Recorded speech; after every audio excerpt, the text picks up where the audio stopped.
번호판 없이 도로를 달린다면 어떻게 될까요? 바로 신고당하거나 경찰이 달아붙겠죠. 그런데 생각만 해도 이 마음 쫄리는 일을 매일같이 했던 한 남자가 있습니다. 바로 애플의 창업자 스티브 잡스. 그는 수년간 번호판이 없는 벤츠를 타고 다녔는데요. 하지만 단 한 번도 경찰에 잡히지 않았고요. 심지어 잡스의 이 같은 행동은 법적으로도 아무런 문제가 되지 않았다고 합니다. 어떻게 이런 일이 가능했을까요? 오늘은 잡스가 번호판을 왜 그렇게 싫어했는지, 또 그의 행동이 합법일 수 있었던 이유에 대해서도 살펴보겠습니다. 애플 본사 주차장에서 자주 포착된 은색 벤츠 SLO AMG. 이 차량에 찍힌 사진에는 공통점이 있습니다. 바로 번호판이 없다는 것. 이 차량의 차주는 바로 스티브 잡스였는데요. 사실 잡스는 캘리포니아 법의 허점을 이용했던 겁니다. 당시 캘리포니아 주법에 따르면요, 차량 등록 후 6개월 동안은 번호판 없이 주행해도 법적으로 문제되지 않았습니다. 똑같은 벤츠 차량을 리스 계약으로 교체하면서 언뜻 보면 잡스가 계속 같은 차를 타는 것 같아 보였겠지만 사실 6개월마다 계속 새 차로 바꿔왔던 겁니다. 그 결과 잡스는 법을 어기지 않으면서 계속해서 번호판 없이 운행할 수 있었던 거죠. 그렇다면 잡스는 왜 6개월마다 차를 바꾸는 이 수고로움을 감수하면서 번호판 부착을 거부했던 걸까요? 가장 유력한 이유로 꼽히는 것은 바로 번호판이 디자인을 해친다는 겁니다. 미니멀리즘은 스티브 잡스의 철학이자 신념이었습니다. 그의 철학은 옷차림이나 집에서도 엿볼 수 있었는데요. 잡스의 집에 방문했던 애플의 전 CEO 존 스컬리는 이렇게 회상했습니다. 스티브의 집에 갔는데 가구가 거의 없었어요. 그가 존경하는 아인슈타인 사진 한 장, 티파니 램프, 의자와 침대뿐이었습니다. 스티브 잡스의 제품 철학도 이와 같았습니다. 월터 아이작슨의 스티브 잡스 전기를 보면요, 잡스 특유의 완벽주의는 아버지로부터 이어받았다고 합니다. 잡스의 아버지는 장롱이나 울타리 같은 것을 만들 때 안 보이는 뒤쪽까지 잘 다듬는 것이 중요하다고 강조했다고 합니다. Got to make the back of the fence that nobody will see just as good looking as the front of the fence. Even though nobody will see it, you will know, and that will show that you're dedicated to making something perfect. 매킨토시 내부의 배선이나 회로기판의 배치, 납땜의 상태까지 철저하게 검사했다고 하죠. 어떤 소비자도 그걸 볼 일은 없었지만 보이지 않는 부분까지 미적으로 완벽하기를 요구했죠. 단 1mm의 곡선과 컬러의 명도 차이에도 민감하게 반응했고요. 이로 인해 제품의 출시 일정이 밀리는 일도 허다했습니다.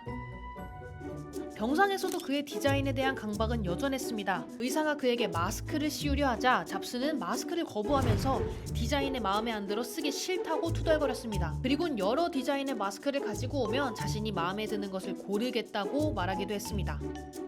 박스를 열 때의 감성은 제품의 첫 경험입니다. 잡스의 제품 철학은 제품 포장에서부터 시작됩니다. 박스를 여는 속도에서 감동을 줘야 한다고 주장했죠. 애플의 전 수석 디자이너였던 도니 아이브는 한 인터뷰에서 뚜껑이 너무 빨리 떨어지지 않게 하기 위해 수십 개의 프로토타입을 만들어 세심하게 설계했다고 말했습니다. 그래서 애플 특유의 너무 빠르지도 또 너무 느리지도 않은 패키지가 탄생한 겁니다. Apple's growing like a weed. And as you know, we've always been in Cupertino. Started in a little office park, and it's clear that we need to build a new campus.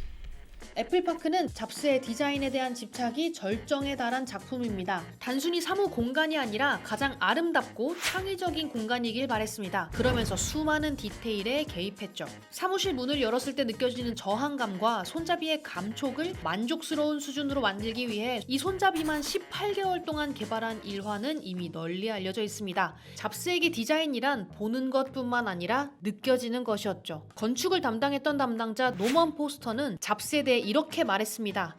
그는 애플파크의 유리가 단 한 조각도 끊이지 않고 이어져 있기를 바랬습니다. 작은 틈도 이음도 없이 마치 하나의 유리처럼 말이죠. 잡스는 직선의 유리가 아니라 건물의 외곽을 따라 부드럽게 이어지는 커브드 글라스를 고집했는데, 이를 위해 애플은 독일의 유리 회사 젤레의 맞춤 제작을 의뢰했고요. 미국까지 옮겨왔다고 알려져 있습니다.